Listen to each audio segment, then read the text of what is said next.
So a lot of times with vinyl seawalls, you go to run the threaded rod through the top of the sheet and pull it, at least pull the slack out of it.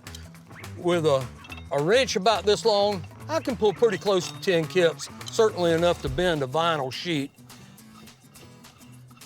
You can pull a lot more if you grease them first. But I always know where to get some grease. I got an excavator.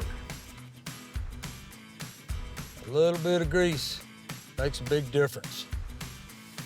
And because I've greased these threads, I can pull a pretty good bit. Like I say, I generally with a long wrench, I can pull about 10 kips, and I can at least lean a vinyl sheet.